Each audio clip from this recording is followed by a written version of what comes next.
தாவேக பொதுச் செயலாளர் விசி ஆனந்த் நிர்மல்குமார் முன் ஜாமீன் மனு நிராகரிக்கப்பட்டிருக்கிறது. முன் ஜாமீன் கோரி தாக்கல் செய்திருந்த மனுவை தற்போது நிராகரிப்பு செய்யப்பட்டிருக்கிறது. தாவேக பொதுச் செயலாளர் விசி ஆனந்த் மற்றும் நிர்மல்குமார் ஆகியோரின் முன் ஜாமீன் மனு நிராகரிக்கப்பட்டிருக்கிறது.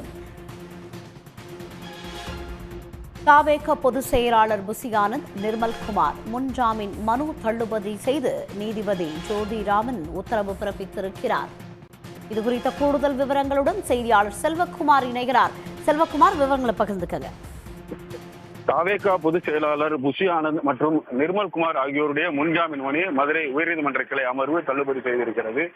கடந்த 27ஆம் தேதி கரூரில் நடைபெற்ற பிரச்சார கூட்டத்தின் போது ஏற்பட்ட கூட்ட நெரிசலில் 41 பேர் உயிரிழந்தார்கள். இது தொடர்பாக ஏற்கனவே விசி ஆனந்த் மற்றும் நிர்மல்குமார் உள்ளிட்ட 4 பேர் மீது வழக்குகள் பதிவு செய்யப்பட்டன. ஏற்கனவே இதில் 2 கைது செய்யப்பட்டு அவர்கள் சிறையில் அடைக்கப்பட்டிருக்கின்ற நிலையில் தற்பொழுது விசி ஆனந்த் மற்றும் நிர்மல்குமார் ஆகிய இருவரும் உடனடியாக தங்களுக்கு முன்ஜாமீன் வழங்க வேண்டும் என்று உயர்நீதிமன்ற மதுரை கிளையில் வழக்குகள் தாக்கல் செய்திருந்தார்கள்.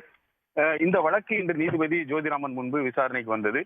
அப்பொழுது இந்த மனுதாரருடைய தரப்பின் சார்பாக காவல்துறை தடியடி நடத்தியதன் காரணமாகத்தான் முழுவதுமாக இந்த கூட்ட நெரிசல் ஏற்பட்டு அதில் 41 பேர் இறந்ததாகவும் தங்களுக்கும் இதற்கும் எந்தவித தொடர்பும் கிடையாது என மனுதாரர் தரப்பில் தெரிவிக்கப்பட்டிருந்தது. எனவே இவர்களுக்கு முன்ஜாமீன் வழங்கிட வேண்டும் என கூறினார்கள். ஆனால் அரசு தரப்பில் கடுமையான எதிர்ப்பு தெரிவிக்கப்பட்டது. ஏனென்றால் ஏற்கனவே வழங்கப்பட்ட நிபந்தனைகளை உரிய முறையில் இவர்கள் கடைபிடிக்கவில்லை.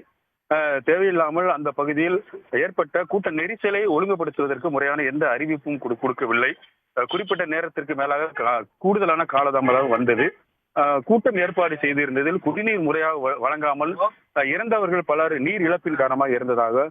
எனவே அது மட்டும் இல்லாமல் இந்த சம்பவம் நடந்த உடனே இவர்கள் இந்த குற்றம் சாட்டப்பட்டவர்கள் உடனே சம்பவ இடத்தில் இருந்து தப்பி ஓடி விட்டார்கள். எனவே இவர்கள் முன்ஜாமீன் வழங்கக்கூடாது என கடுமையான ஒரு எதிர்ப்பு தெரிவிக்கப்பட்டிருந்தது. இதனை ஜோதிராமன் நீதிபதி தீர்ப்புக்காக ஒத்திவைத்திருக்கின்ற நிலையில் தற்போது அந்த இருவருடைய முன்ஜாமீன் மனுக்களையும் தள்ளுபடி செய்து உத்தரவு பிறப்பித்திருக்கிறார்.